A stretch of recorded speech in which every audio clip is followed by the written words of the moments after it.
Alrighty, Oliver. So apologies for the delay in your video. Wanted to get this over to you. But we're going to talk about your mechanics versus Mike Trout's mechanics, who we watched in the last lesson. So we're going to play these simultaneously at the exact same time. And then we're going to talk about what the differences are and just kind of overall points that we're going to go on to going into future lessons. So without further ado, let me play these both back to back. Okay, so a couple things about Trout versus you, right? One thing I want you to take a look at is this gap that you're about to see between your arms, right? So if I were to put a basketball right there, and I'm actually going to probably bring one for next lesson, if I were to put a basketball, immediately it's going to drop, right? So what we want to do is kind of like how Trout does, right? You notice for him, his hands are connected close to his body, right? And that allows him, if we go back to our phrase that we used last time, connection to extension, you see right here, Trout gets his elbow right here, and then from there, he's able to extend out, right, which is what we try to do. Versus if you take a look at your swing real quick, Oliver, and take a look at your hands, what we do is we have this outside to inside type of swing, right?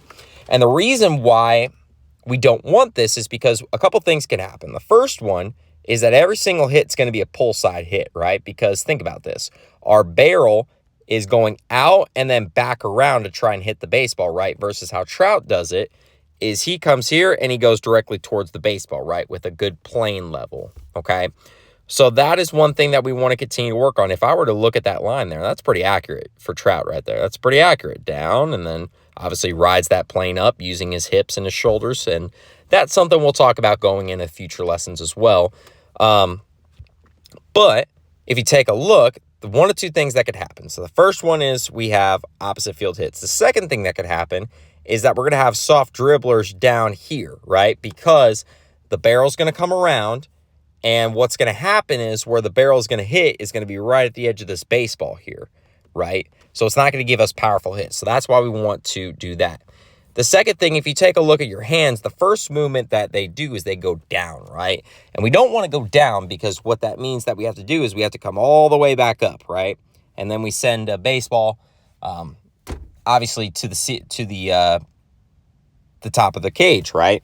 What we want to do instead, if you take a look what Trout does, right? Trout comes here, and then what he does is if you see what he does with his hips and his shoulders, he creates this natural tilt, right? So if I were to go right here, and if I were to draw a line of his shoulders, we have that natural tilt up, right? Versus if we take a look at your shoulders, they're leveled up. And the only reason that we're hitting upward is because we're bringing our bat down and trying to force it to go up, right? So we'll talk about that next time. And that kind of leads into the main point of this video is I want you to take a look, Oliver, as well, of your bottom half versus Trout's right here, right? Take a look at what Trout does. If you notice, Trout has this really, really nice, if I could draw it here, like almost letter A to him, right? That's what we want in our lower half to do. If we take a look right here, if you see, really good job here on our front half, really good job on the front side. Now, if you notice, our front foot really doesn't move, which is honestly okay. You don't have to bring up your leg when you load. Some hitters actually don't even do that. Like for Albert Pujols, all he did was just lift his foot up just a little bit, right? But if you take a look vice versa on our back leg here, take a look at Trout's real quick. Trout gets really into that back leg, and if we take a look, we're trying to get into it, right? But we really stay stationary with that foot right there, okay?